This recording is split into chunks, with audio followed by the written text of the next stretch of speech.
در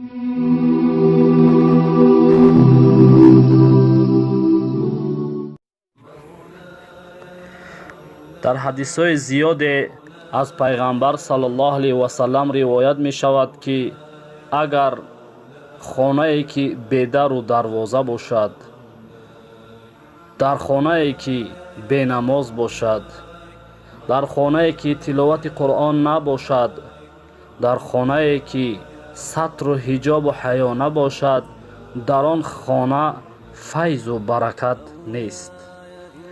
بنابر روز صحابه رسول اکرم صلی الله علیه و سلم نزد پیغمبر صلی الله علیه و سلم آمد و گفت: یا رسول الله،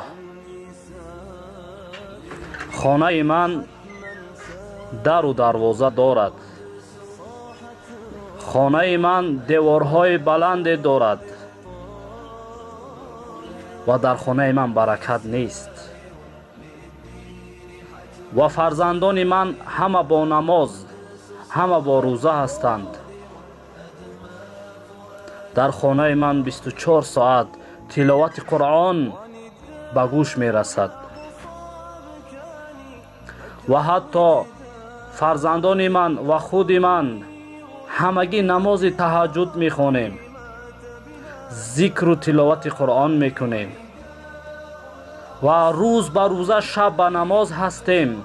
یا رسول الله، اما در خانه ما فیض و برکت نیست، چیکار کنم یا رسول الله؟ گفت صحابه. پیغمبر اکرم صلی الله علیه و سلم نیز حیران بماندند و در فکر فرو رفتند که همگی شرایط اسلام، همگی شرایط شریعت دین مبین اسلام در خانه این صحابه جاری است، اما با چی سبب فیض و برکت نباشد؟ گفته پیغمبر خدا فکر میکرد در زمان جبرئیل علیه السلام از نزد پروردگار آمد، گفت: ای محمد، غمگین مباش و فکر هم مکن، خداوند به تو سلام میرساند و میگوید که بر این صحابه بزرگ بگو که هیچ فکر نکند و غمگین هم نباشد. سبب نبودن فیض و برکت در خانه این صحابه، گفت جبرئیل علیه السلام، این است که در خانه‌اش درخت بلندی است به مانند چنار و چهارمغز بلندی که در بالای آن درخت یک لاشخور خانه کرده است، یک لاشخور لانه خود را ساخته است و در درون آن لانه، آن لاشخور، یک استخوان مرده بینماز را آورده است. گفت جبرئیل علیه السلام: ای محمد، بر این صحابه بگوی که از بالای آن درخت، از درون لانه آن لاشخور، استخوان مرده بینماز را بیرون پرتاید و فیض و برکت در خانه او جاری می گردد. سبب تنگ بودن فیض و برکت، سبب نبودن فیض و برکت همان استخوان مرده بینماز است. ببینیم برادرای عزیز که یک استخوان مرده بینماز اینقدر فیض و برکت را دور می سازد.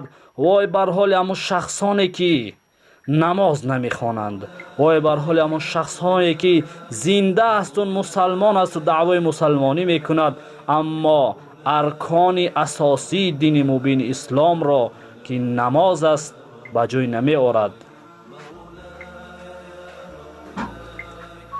بنابر برادران عزیز، امروز ما و شما، یا اینکه پدر و مادر ما و شما برای ما و شما چقدر زحمت میکشند، مهنت میکنند، در خنکی و در سردی و در دشواری ها خود را زیر خطر میگذارند برای زندگی را پیش بردن، اما به سبب فرزندهای ناخلف، به سبب فرزندهای بینماز، همین قدر کوشش و غیرت پدر و مادرها، برادرها هیچ می شود در نزد بینمازی آنها. بنابر همگی کوشش بکنین نمازاتون در وقتش بخونین.